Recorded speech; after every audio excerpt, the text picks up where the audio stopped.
fights with passion, and he inspires. Are you ready for a war?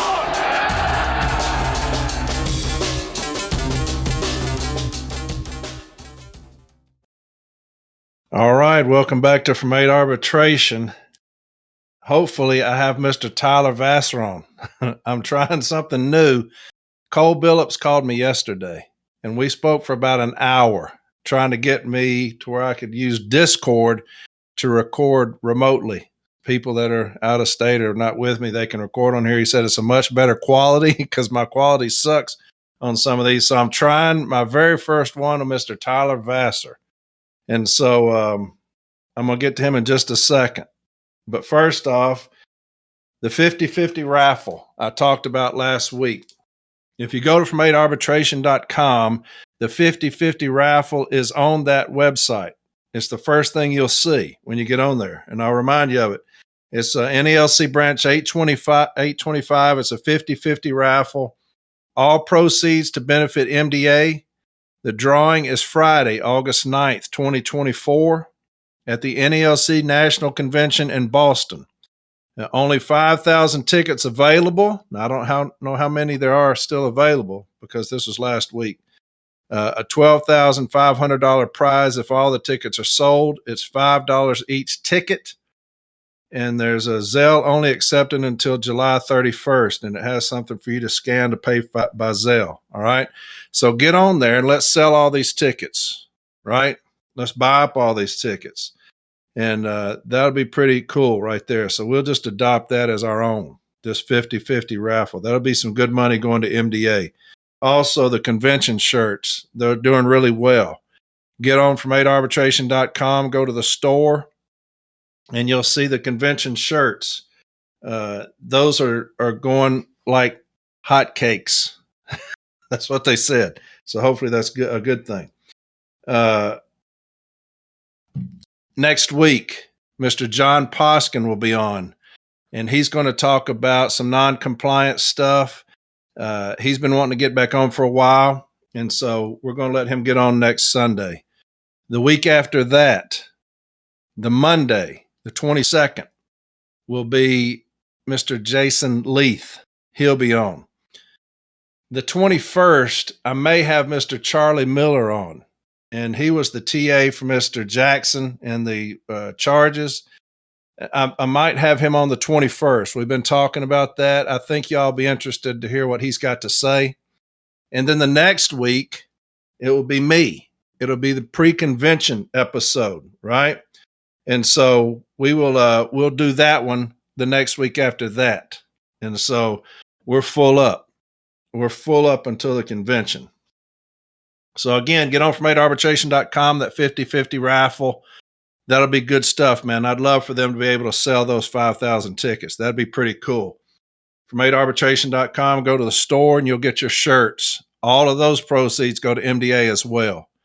I may do an episode midweek. There's some stuff that came into me again that I want to read to you. I hadn't decided yet. I've got a joint statement case coming up. And so I'm in that pretty heavy. And so normally when I have arbitrations, I don't like to do anything at night. But I may jump on here and do an episode. But I'll put that on all the social media sites if I decide to do that, because I've got some things that came into me I'd like to go ahead and read to you and get out of the way. But with all that said, let's get to the most important thing, and that's Mr. Tyler Vasseur. Tyler, are you on here? Yeah, I'm here. That's fantastic, man. I'm so glad to hear that you're on here. It's good to be here. Thanks for having me. That I'm not talking to myself. Heard it all. Trust me. That's a big step that I didn't screw that up. I know Cole has no hair anymore, pulling his hair out, trying to help me with this stuff, because I absolutely suck at anything dealing with technology. And this is the worst thing. He's, like I said, an hour yesterday, about 45 minutes today, trying to help me with this. So, man, we're going to try to make it through it. Tyler, you're on a while back. You've been busy, man. You're all over the place right now. I'll let you introduce yourself again in case those didn't hear you the last time. And then I've got a few questions for you, if you don't mind. And then we'll just kind of ad lib after that, if that's all right. That sounds good to me. Yeah. Go ahead, man. Well, thanks for having me back on the podcast, Corey. I think it just kind of worked out. Back in January, you had said, "Yeah, we'll try to get you back on before the convention at some point." And then I was listening a couple weeks back, and you were laying out the schedule, and there was one free day, and so I texted you right away and said, "Hey, Corey, how does the seventh work for having me back on the podcast? Give an update about open bargaining, Build A Fighting NALC, all that stuff." So I'm glad it worked out. I'm glad to be here. For those who don't know me, my name's Tyler Vasseur. I'm a shop steward in NALC Branch 9 in Minneapolis, and I'm on the coordinating committee for Build A Fighting NALC, which is organized and started out of these Zoom organizing meetings we've been hosting called Build A Fighting NALC Zoom meetings, which is it's a national rank and file reform movement that's been organizing to push our union in a more fighting direction on a number of issues, which we're going to get into in a little bit. So yeah, I'm glad to be here. Tyler, you and I are similar in that I want my union to fight. And what I'm encouraged about y'all's movement is the fact that y'all feel the same way, because to me, that's rare.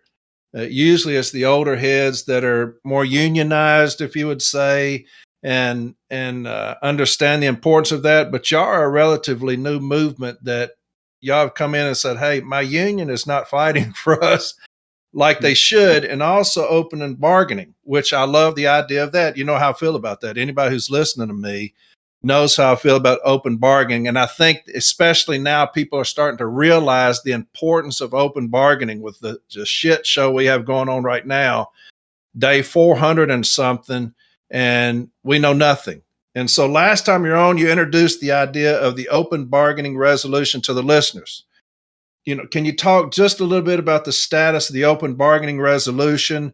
How much progress have we made since the first interview back in January?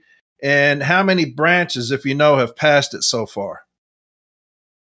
Yeah, so I think a real movement and momentum, definitely a lot of momentum has grown for open bargaining in NALC since we last talked. 6 months ago at this point, 5 months and a week ago.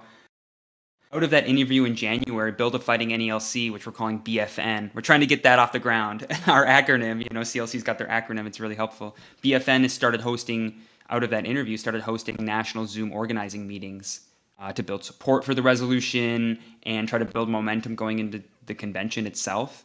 Since that first interview back in January, basically 6 months ago, we've got 41 NALC branches and 2 state associations that have passed the resolution. All we needed for the resolution to go to the convention was for Branch 9 itself to pass it. All you need is one branch to pass it. But the group of people that I was working with in Branch 9, and we discussed it, and we thought, we agreed we should encourage other branches to sign on and pass it themselves. That way we could build support for it going into the convention, before the convention, so that people were not just hearing about it for the first time on the convention floor. And we could start a discussion and debate really about the resolution itself, about open bargaining in the union among the broader membership, both delegates and non-delegates, those who can't attend the convention. And yeah, it's really taken off. There's a lot of support for it. There's obviously some pushback from a section of the national union leadership who want to keep the current secret bargaining strategy, which I think has failed the membership so far. But I think that's great. Let's have that debate. Let's bring this to the convention floor. Let's fight it out, and I hope that let's win this thing. But yeah, I think it's just really incredible to see how far we've come in those 6 months. I know your support for it, being able to be on your podcast, has played a really big role in getting this out to a much broader audience. That was our goal. We didn't want people to hear about it for the first time in August at the convention. We wanted to create a discussion about not just open bargaining, but what kind of union we want in the broader sense as well. Yeah, well, brother, I'm sold. I'm all in on it. Hey, trust me, I'm all in. I'm one of those that feel, Tyler, that we should be transparent, especially in our bargaining. I don't think anything should be a secret. I think that is a terrible way to go. I get so sick of hearing people, and I'm going to ask you about this in just a second, because I have seen things as well as far as business agents coming out against this. But I think that right now people see the importance of transparency. I think that you hide behind not being transparent, especially during this time. It's too easy to say we're failing because the Postal Service is doing this. We're failing because, to push everything on the Postal Service. I don't like that. I think you should be transparent, above board, out front. You know, you don't have to tell me the details of what you're doing. I don't know how you bargain or whatever your strategy is. You know, I'm not saying that, but what are we looking for? You know, what's our objectives in this? And I think that y'all are spot on. So why has the open bargaining resolution gained so much traction, in your opinion? Yeah, I mean, there's a lot of reasons why, but I want to focus on two main reasons. For me, the two main reasons it's gained so much traction in this moment are inflation and a heightened expectations from membership in what our union should be doing and how we should organize ourselves. And let me just get into those really quick. For inflation, I think to me that is the number one thing. I mean, there's many things going on in our society, but inflation is the one thing that we all really feel on a daily basis. For the past few years, inflation has eaten away at the wages and living standards of letter carriers and workers across the country, really in general. According to the data I was able to find as I was preparing for this interview, and as I've written a few articles about this stuff, is that the US government's own consumer price index shows that prices on average were 19% higher in December of 2023 than in 2019. So think like pre-COVID prices versus just 6 months ago. I'm sure they're slightly higher now, and that's on average. Grocery prices, I've seen numbers for 25% higher on average. Gas prices 20-30% higher. All this stuff that's a real hardship for letter carriers, and it's created a real anger among the membership who are demanding a strong contract with real raises. I think that is very something that it's very clear we should fight for this. This isn't some minor inconvenience for us. The overwhelming majority of us are not making six-figure salaries. We just have to look at our bank accounts to know why we need a contract now that has real raises. And in my opinion, anything short of a 19% raise in this contract would mean a pay cut. It's not. I guess that's my opinion, but that's a fact. If inflation is 19-20% and we don't get a 19 or 20% or 21% raise, we took a pay cut in that time period. And the other reason I think it's gaining so much traction, this is really important, is that there's heightened expectations right now. NALC members and really workers across the country are seeing what happens when unions get organized and actually put up a real fight. And I have two examples of that we've seen over the last year.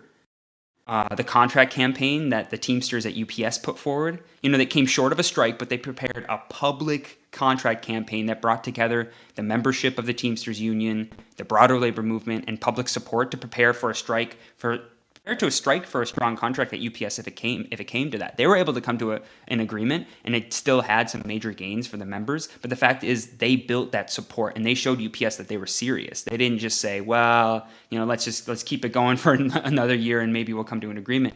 And really, I think the best example that most people are familiar with is the stand-up strike waged by the United Auto Workers, the UAW, in the fall of 2023.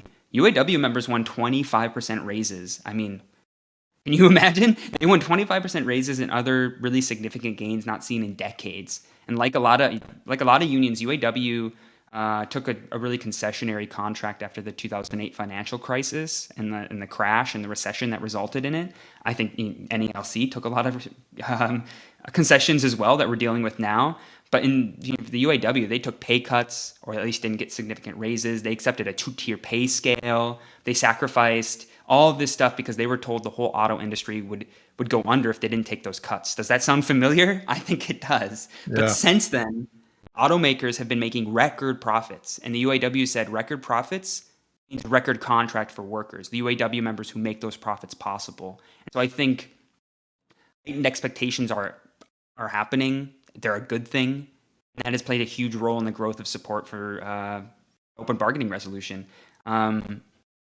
Just want to say one last thing. I know I've been talking for a little while, but a lot has been said about the length of time it has taken for NALC to get a contract historically. I've seen things online where people have compared this contract cycle to previous ones and have made the case that it's not that much different. This is just how it goes in the NALC. We're different than other unions. I don't think that's acceptable. NALC members should not have to wait a year or more for a contract while we suffer under the impact of inflation and the instability that creates in our lives for ourselves and our families. The bills don't wait. The grocery list, the gas tank, they don't wait.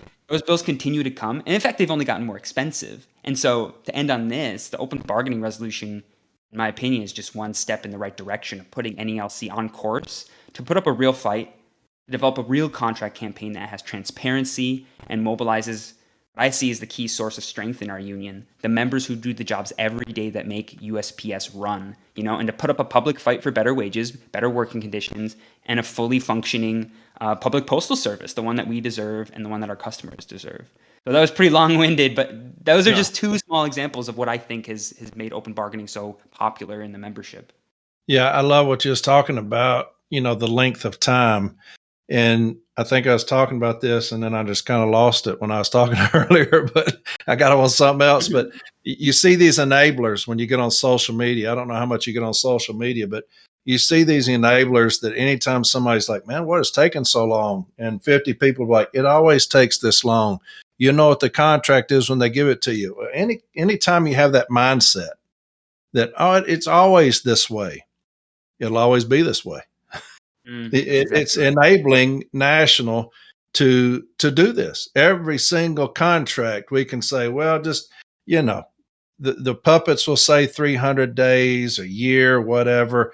It's always this way. I hate that mindset. Because every time you see a contract come up, they'll say immediately after the contract is ratified, we're starting on the next one. So that means for 2 years, you've been starting on the next one, and then it takes another year. It's just unacceptable. I love that you said that. It got me back on track, but I cannot stand these people that continue to say it always takes a year. It will always take a year if that's your mindset. That's right. I mean, maybe you can say it's always been this way, but does that make it right? No, exactly. I don't. And the fact, and we'll get into this in a little bit, it hasn't always been this way in NALC. We haven't always been secret about our negotiations. We used to mobilize the members. But again, we're going to talk about that, I think, in a little bit. But even if it had always been this way, does that make it right? No, I don't think so. And it's up to us to change that. Exactly. You talked earlier about business agents, president, even some national officers have come out against this. I'm talking about, we don't want to be open in our bargaining because Congress will get involved and all these type of things. I want to talk to you because you're much more educated on this than I am. But can you speak on some of the attacks against open bargaining that have come down from national leadership? The president, some of the national business agents were out at regional trainings and other events over the past few months speaking against the resolution. Can you counter some of those attacks?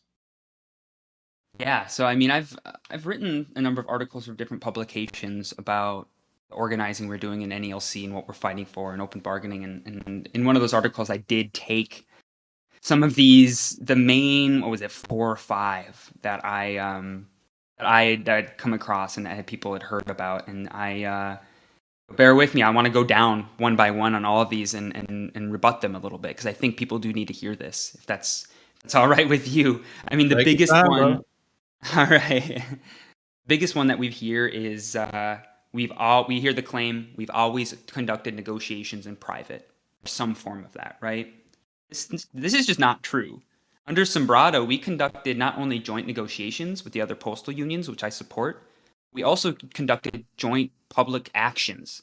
They would do Postal Solidarity Day, and they would, there's these incredible photos that I've seen in books, but you can also find them online on NELC's own website of Vince Sombrado and Mo Biller at the front of a crowd of letter carriers and APWU members, and they have this big banner that says Postal Solidarity Day, the NELC APWU Joint Bargaining Committee. And the point I'm trying to get across is that there's a very public history within our own union, not to mention the broader labor movement, but within our own union of conducting public actions when USPS stalls negotiations. There's other examples of times when NELC by themselves, USPS would stall at negotiations, and NELC would call on the members for informational pickets and for public rallies with signs stating stop. I can't remember the exact slogan, but stop wasting time. We need a contract. And Yeah, I mean, I think it's really powerful. We have not only we're not starting from ground zero. We have our own history of our own union to draw from for inspiration of how to do these things. Another one I've heard is the claim we can't show our hands before negotiations begin. I know Corey, you've talked about this a lot, and you cracked me up with some of your responses to that. But one of the things that I've come up with against that is that, I mean, quite frankly, demands are not promises. Demands that a union put forward are clear goals that state what the union is fighting for collectively. Demands, I think, need to be democratically discussed. That's part of the reason for a national convention. We need to act on those things, and they need to be linked to a plan to win those demands. We shouldn't be we should be unapologetic about what we're fighting for. I think after coming up with those demands, I think in developing a broader program, I think we need to mobilize NELC members behind them, and get behind and support our negotiators in those negotiating rooms. We need to get into the streets with public rallies, drawing on support from the broader labor movement and the public, explain our demands to them, and win them over to our side in order to build leverage points and put pressure on USPS. I think this is how you do it. This will allow our negotiating team walk into that room. I think I said this exact line at the last interview. So this would allow our negotiating team to walk into that room with their heads high in a position of strength, knowing they have active support from hundreds of thousands of letter carriers and their families behind them. I mean, I think it will also help to engage the vast majority of members who are currently not active in the union, and it will help build members' confidence in the union as a whole, give them a reason to get involved. I think this is something that's missed in the conversation a lot, is people always ask, like, how do we get more people to meetings? How do we keep people involved? You got to make it clear to them that it is worth the sacrifice to get involved in the union, and it is a sacrifice. I don't have kids, and it's still a sacrifice to get active in the union, but it's worth it. And then we need to make that case to other people. And this is another point on this, is that unions. We got to get away from the idea that unions are just a service organization where members elect leaders who then do everything on their behalf. This is a common misconception. I pay my dues and you provide for me. Unions are organizations by and for workers that they represent, and we need to find every way possible to engage and mobilize all NELC members for maximum strength and unity when we're fighting around a contract, on workroom floor issues. I could go on and on those things, but that's to answer that question. We also hear the claim, this is a favorite I've heard, not of mine, of theirs. This would backfire. The public wouldn't support us calling for higher wages. I think this is a vestige and a remnant of a previous era where unions were afraid to fight because they were afraid of being publicly demonized. I think we're in a different period. Unions are much more popular than they were even a few decades ago. The UAW, like I mentioned before, they had incredible support across the country during their strike, and they had really wide-ranging and bold demands. At the beginning of their strike, they called for a 40% raise. They won 25%, but the point is, they said the CEOs got a 40% raise, workers deserve a 40% raise. They were calling for a 32-hour work week with no loss in pay. They were calling to an end to the two-tier pay scale and more. And widespread support was because of their bold demands, not in spite of them. I really believe that. Working people everywhere can empathize with us because, let's face it, they're facing the same issues we are. It's not just letter carriers who are underpaid and overworked, and there's workers across the country and even our customers who I think would empathize with us and sympathize with us when we put forward fighting demands. And I think that would actually be a key part of strength of that process. I also hear the claim, if we fight too hard, Congress will attack the postal unions and even try to privatize the Postal Service. I mean, the Postal Service, postal workers are one of the most trusted and well-liked federal workers in the country. I think the Forest Service is the only one that's ahead of us because who can hate a forest ranger, right? But the point is, we're not too far behind them. The point is, NELC members deliver to every corner and every community in this country. We're an integral part of public life for millions of people. If NELC built a well-organized public contract campaign that educated the public about our issues and mobilized them and the broader labor movement to support us, I made this point before, I'll make it again, we would garner incredible support and build pressure on USPS. That would just be such a huge step forward from where we currently are, where people are just left in limbo. And then the last thing I'll say on this, of one of the main sort of claims against it that I've heard, is the claim that this could work now when support for unions is high, but what about if a recession hits and we're locked into this open bargaining process? I think we need to, I'm very sympathetic to when people bring this up, but I think that we need to say very clearly that we need to build a fighting union. We need to build a fighting NELC that is against concessions, period. Working class people are not responsible for the crises that exist in our society, and we should not have to pay for them when they happen. After the 2008 financial crisis, a whole generation of unions and labor leaders accepted concessionary contracts that happened in NALC. We were told if you don't accept a concessionary contract, everything will fail. The auto workers were told the same thing. But that has one thing that has changed now. But I think even in that period, I think there could have been a potential for workers. Workers wanted to fight back, but there was just no real organized force that did that. It took almost 2 decades now for us to get to the point where we're now just starting to see what came from those concessionary contracts and actually fighting back against them. And I think I'll end on this point. If and probably when another recession hits, the labor movement needs to be at the forefront of fighting back, not on the sidelines. We can win a lot of support and inspire the broader labor movement and working class people to not just accept what is given to us. I think that's one thing about what we're doing is we need to think about NELC as a part of a broader labor movement in our society.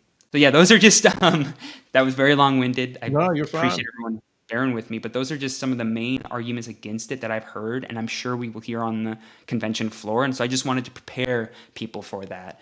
And some of my thoughts on how we can counter some of those arguments and why open bargaining actually is a good thing. Brother, they're used to me talking for 2 hours, man. So That's true. Tyler, you're a breath of fresh air. You talk as long as you want to, man. I appreciate that, Corey. I'm going to piggyback on some of the things you're talking about because when I say get in the streets, I know when Brother Gates passed away, I was imploring our president, get in the streets for public awareness about the working conditions, the contracts, same way you're talking about that, because we are so well loved and respected amongst the public. Who loves the letter carrier? The elderly, they love the city letter carrier. Why? Because we're company. They see us every day. They look forward to seeing us every day. They'll meet us on the porch, talk about our families. Everybody knows that. Who calls Congress and Senate? The elderly, constantly. And so you have to understand the game that you're trying to play. And what you're talking about is beautiful. Get in the street of public awareness about our plight as far as the contract is concerned, because the elderly do not want to go to 5-day delivery. The elderly do not want to see any Joe Blow come and deliver their mail. They want the postal service, their letter carrier, talking about privatization. Tyler, when I came in 1988 as a rural carrier, and I believe I've said this before, my first day, a guy says, well, don't get to, enjoying it too much. They're going to privatize us. That was in 88. And they still use that scare tactic today as far as, well, they'll privatize you. Like you say, man, fight. Whatever happens. Just fight, man. Fight for the letter carrier. Get in the street, public awareness about the contract. Another thing you was talking about, some of these excuses. The dumbest excuse I've heard from a business agent at a rap session, one of these things is they're saying that, well, if you have open bargaining, the Postal Service will know what we're asking for, and that will work against us. If the Postal Service doesn't know what we're asking for, we're in trouble because if anybody should know what we're asking for, it should be the Postal Service, because hell, we're in there negotiating with them. I would think that they would know what we're asking for. And so it's all kind of crazy ass excuses about why we shouldn't. And none of them make sense. I heard 2 business agents talking. It's telling their people that it's like buying a car. You come in, it's not like buying a car. And so they will feed us any kind of shit as long as we sit there and eat it. But I think more and more people are starting to recognize that, the status quo isn't working. And so we need something. And what you're doing is perfect. And you're going to get some pushback. You talk about some pushback. Mm-hmm. And so let's talk about the convention. How do you plan on fighting for the resolution at the convention? Because that's going to be a hell of a fight, man. They're going to have people. The dirty politics is alive and well at conventions, and they will have people around these podiums with these mics ready to call for the question. And so what is your plan? What is your strategy when you talk about fighting for the resolution at the convention? Yeah, I mean, like you just said it. I mean, this is why we organize these Zoom meetings. This is why we encouraged other branches to sign on to the resolution, to propose it at their general membership meetings, to talk about it with their casemates at their stations, because the biggest thing we could do, up until now was build as much momentum and support for open bargaining and the open bargaining resolution in the months leading up to the convention. I think we've done a pretty good job of that. When was the last time a resolution went to the convention with 41 signatories and 2 state associations? I don't know. Maybe it happens all the time. I'm not sure, but it sounds pretty impressive to me. This would be my first convention. So, I think we've done a pretty good job of building support so far, but that's just the first step in the right direction. For one, we're gonna need the support of those longtime NELC members on the convention floor. We're preparing as much as we possibly can. We'll be meeting about it. We've got an upcoming Build A Fighting NALC Zoom meeting on the 21st that I'll give a shout out to at the end.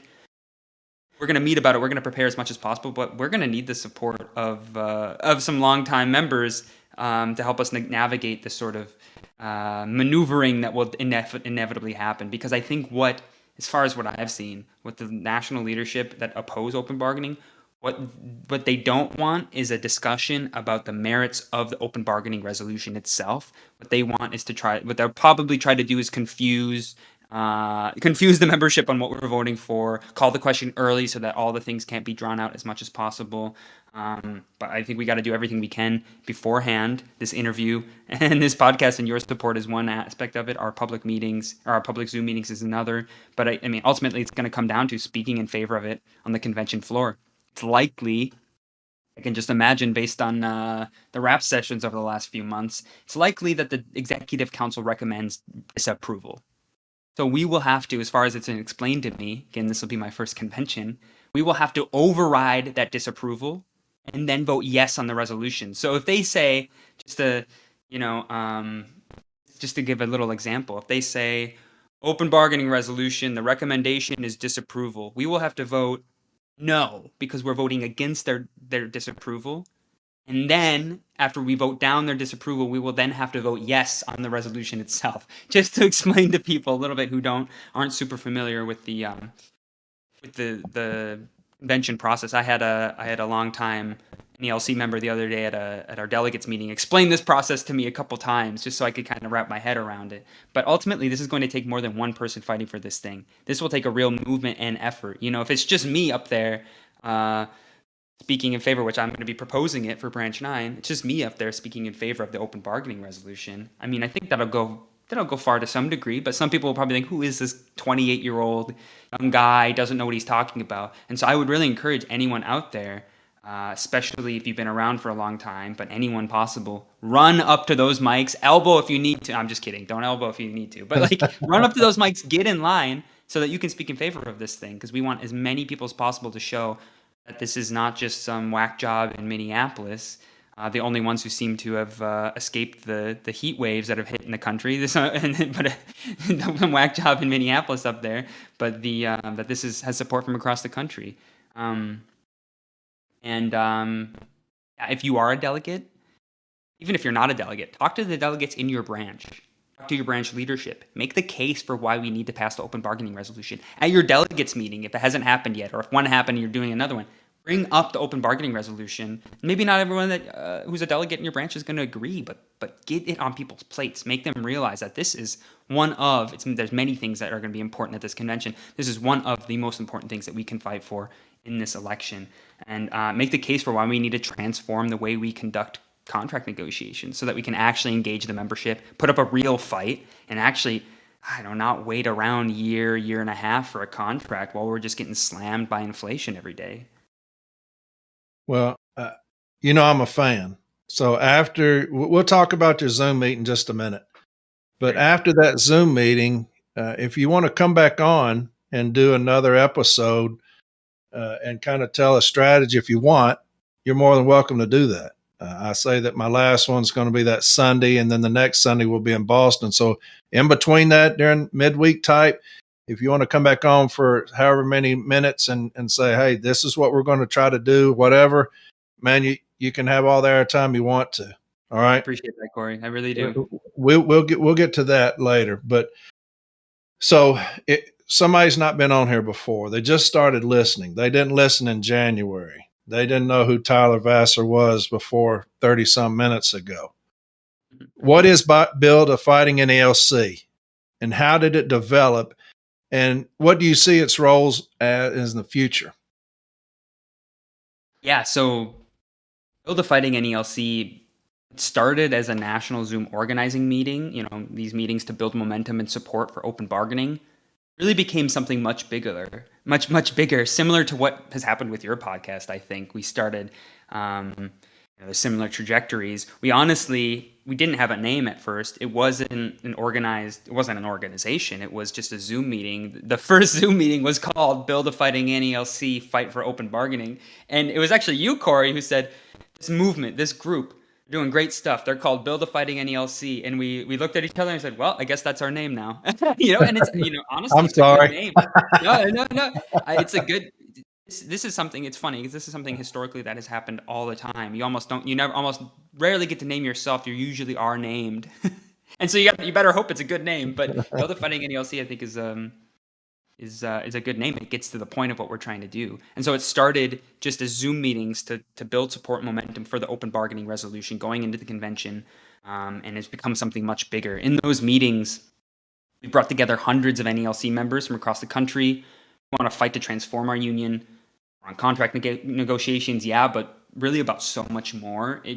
To me, it really showed that what we really need is a national rank and file reform movement with a program, a set of ideas about what we're fighting for, and a plan to get organized to fight for them. And when I say rank and file reform movement, there's obviously a big reform movement happening and a big momentum for reform within the union as a whole. CLC is one aspect of that. Mike Cariff's running for president is one aspect of it. But there are NALC members in branches across the country who are fighting to reform their unions, take leadership, all these things. BFN, Build A Fighting NALC, is a part of this broader reform movement. And when I say rank and file movement, what I mean by that is not that if you have an elected position, you can't be a part of this thing. What we mean by rank and file is the approach that we take. We're calling for a rank and file approach, one that isn't the current approach is elect the leaders and let them do everything and don't question us. What we're calling for, a rank and file approach, is to mobilize the key source of strength of our union, which is the broader membership, the rank and file. And that is an approach that we're taking. So if you are a branch president, a shop steward, a vice president, whatever, business agent, hell, you can be a part of this movement. What we're fighting for is the approach, a rank and file approach in our union. And we're not making all this stuff up on our own. We take inspiration from within our own union.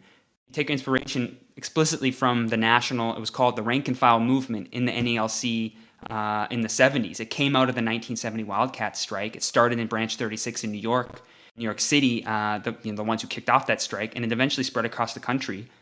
That strike showed them in NALC at that time that they had a hell of a lot to do to transform the union.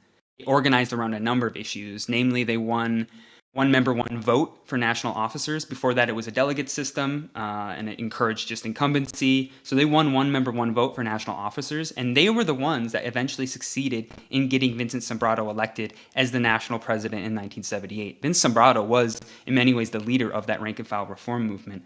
I remember reading about this for the first time because when I was brand new, I went to the union office and I got a union Branch 9 was formed in 1890. I think the national NALC was first, the charter was made up in 1888, I believe, and then Branch 9 was the ninth branch to sign on. They formed officially, got their charter in 1890. So in 1990, at the 100th year anniversary, Branch 9 made a whole history book.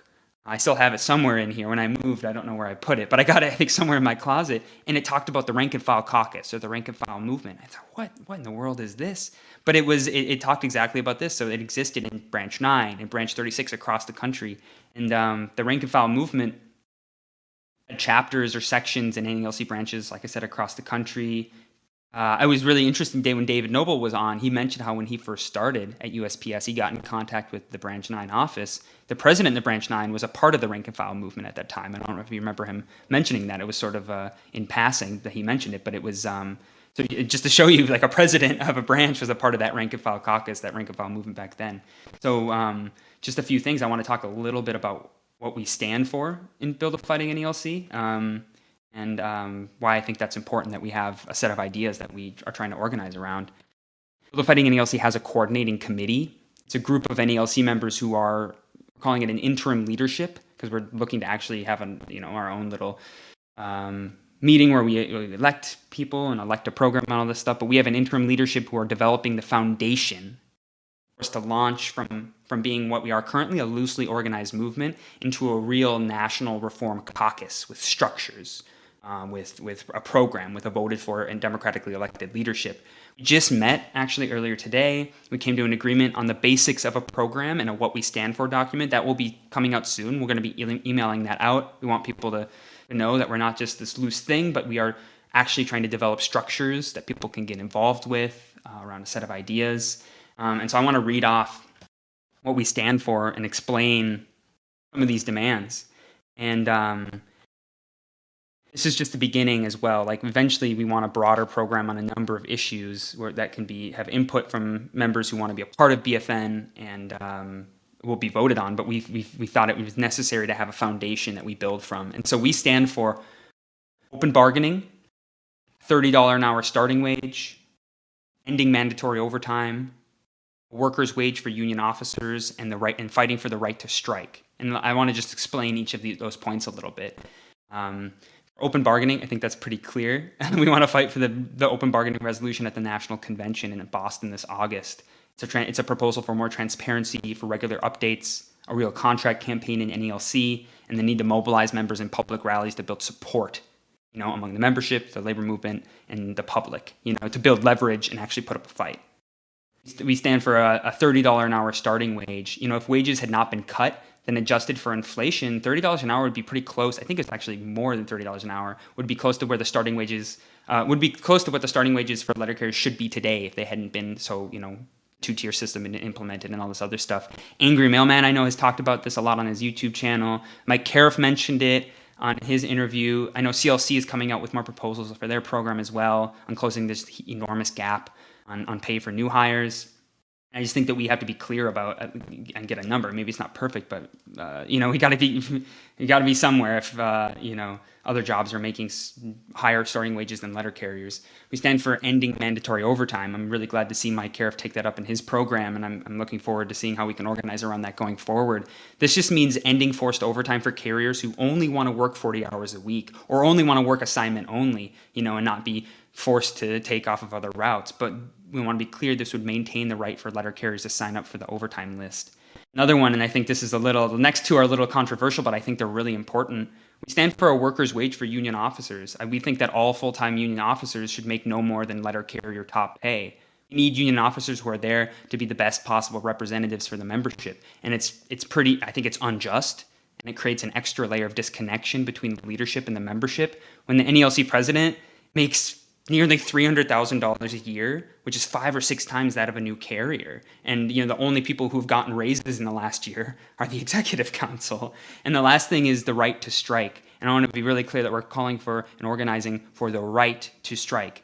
We think that NELC should fight to abolish the Article 18 no strike clause from our own contract. And we think that we need to organize with other postal federal unions, AFL-CIO Labor Federation, and to fight to repeal the federal ban on federal workers from striking. We want to build public support and lobby Congress for this basic democratic right that we think is the best tool that workers have if our backs are against the wall and we're forced in this position. It's something that our union was really transformed by in 1970 and really set us on our trajectory to where we are today. So I just want to say that's just the basis. We are a foundation that we're starting from. We will be organizing to have a democratically elected program or voted for program and with open suggestions from people who want to be involved in this thing. And I also want to say you don't have to agree with every single one of these points for us to work with you or to organize with us and fight to transform our union. We just think it will be helpful to actually have a reform movement looking to become a caucus within the union that is fighting for clear demands that can really, I think, push our union in the right direction. So that was a lot, Corey. I wonder if you have any thoughts on any of those things, but it's that's, long story short, that's what we stand for, is Build a Fighting NALC, and that's what we're looking to put I ourselves out think there. I think that you're talking about two-tier starting wages on that two-tier is fast food wages. I think that's an embarrassment. Nothing against fast food workers, but I think I've talked about this all the time. When I started the post office, when you told people, and they're like, "Where are you working?" With Postal Service. Oh man, you got it made. It meant something back then. And so, I mean, I still love the job today, but we have left a segment behind, man, as far as the union is concerned, with these CCA starting wages coming in, the amount of time to top out. It's like they're second class citizens. And I don't see how my union's ass just isn't chapped at that fact. But here we still are, still dealing with that. And when you tell somebody you're making fast food wages, oh, where are you working at? Burger King? No, the Postal Service. I mean, that's an embarrassment. And so I agree with you 100%. And the 19% raise you're talking about earlier, I believe, if I'm not mistaken, that was the raise that our president just got, is 19%. Wow. I'll look into that. I'll look into that. I may be wrong. That'd be one of the first times I was wrong, but I might be wrong on that. But Something significant. I know that. If you're yeah, online, you saw it everywhere. yeah, right. And so you talked a little bit about this earlier. The next Zoom meeting. When is the next Zoom meeting? Did you say the 21st? Yeah. So the next Build a Fighting NALC Zoom meeting, it's called Build a Fighting NALC Taking the Fight to the Convention. It's going to be on Sunday, July 21st. It'll be at noon Central Time, which is 10 a.m. Pacific, 1 p.m. Eastern. Yeah, we're going to be discussing getting a little more concrete on preparing for the national convention that's happening August 5th through 9th.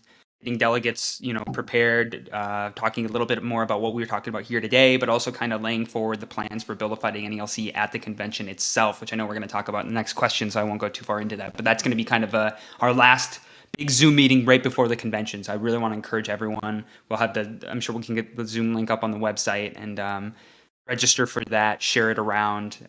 We've had 200-300 people at the last several calls. Let's get 200, 300, 400, 500. I want to see a lot of people there so we can prepare for this thing. Yeah, you send me those links. I'll make sure they get up on Discord, Reddit, and from 8arbitration.com. All right. Thank you, Corey. I appreciate it. And I'll be on there this next time. I know I was picking Mike Cariff up from the airport the last time y'all had a Zoom and we couldn't make it on. And so I apologize about that, but I'll be on this next one. So, right. I appreciate that.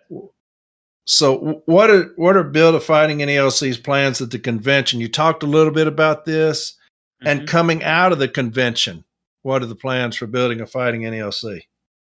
So we're looking, we're asking around, and we're solidifying dates and times and stuff. But we're looking to host some sort of public meeting or event or Build a Fighting NALC, or to speak on an event to announce the launch of BFN, of Build a Fighting NALC, as a national rank and file reform movement that NALC members can join. We don't want this just forever to be 8, 9, or 10 people in a coordinating committee that are putting the stuff out there and people can kind of engage with it or not as they will. We want this to become a real national movement. And then once we get the structures down, I think we want to launch ourselves as an official caucus. And we want to develop, at that convention, we want to meet people who are interested in joining, being a part of this thing, and who want to develop chapters in their area, like the rank and file movement and caucus of the 1970s. We want people to be able to develop chapters in their area, whether that's you and 2 other people to start with. That's fantastic.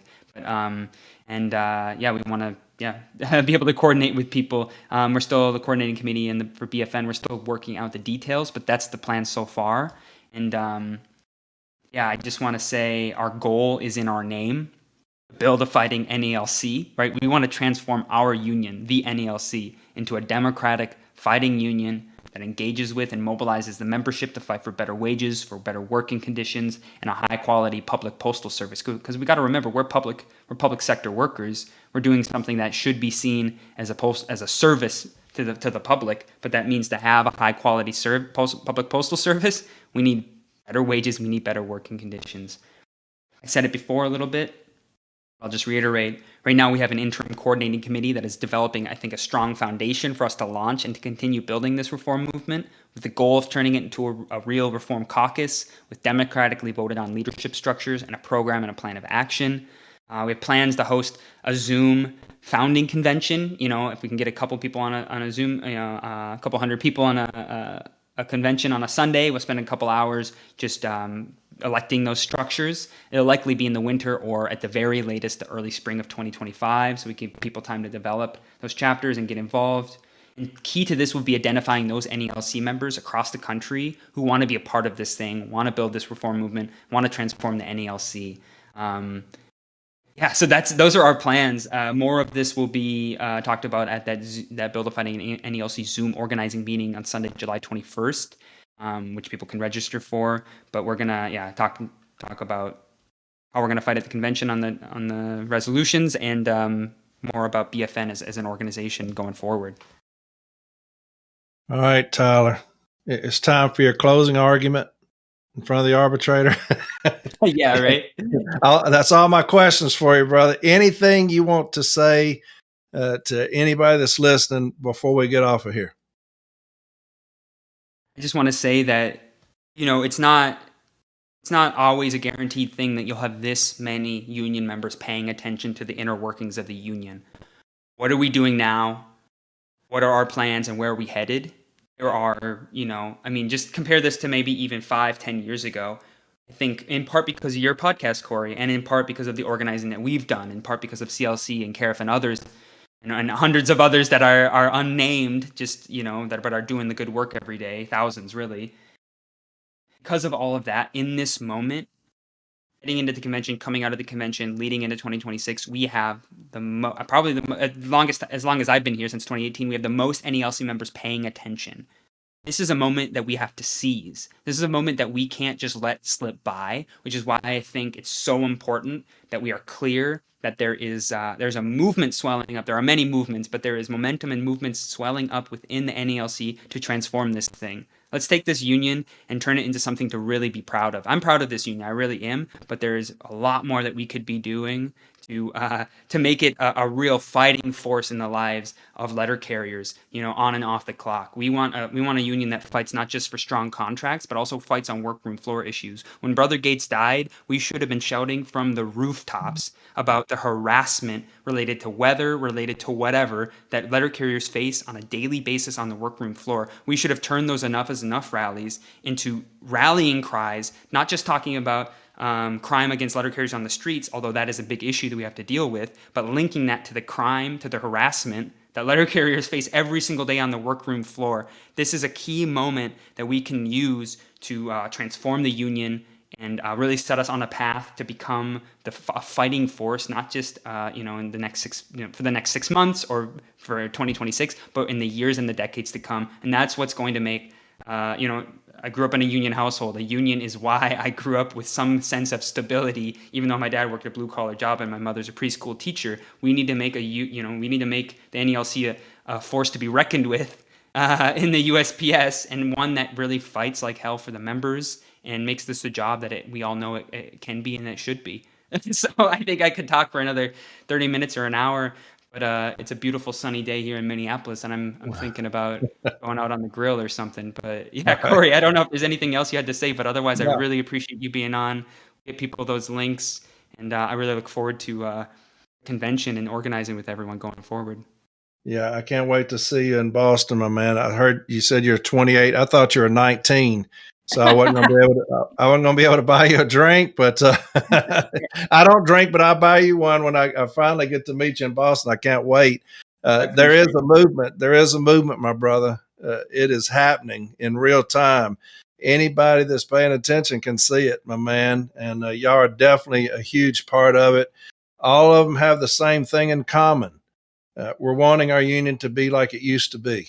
And there's nothing wrong with that, my brother. To fight for the city letter carrier, we have lost our way. And y'all know it. Cariff knows it. CLC knows it. Anybody who's paying attention knows it. We have lost our way, and the movement is that the carriers are wanting to take back their union and build a fighting NALC. So I love the name, my man. I love you, brother, and everything that you do, everything that y'all are doing. I'm behind it 100%. And so I will see you on the 21st on the Zoom. I appreciate you wanting to come on here and talk to everybody. And so get out there and get on that grill, and I'll talk to you later on. All right, my man? All right, brother. All right, Corey. I appreciate it. Thanks for having me on, and I'll see you on the 21st. All right, Tyler. See you, bud. Take care. Bye-bye.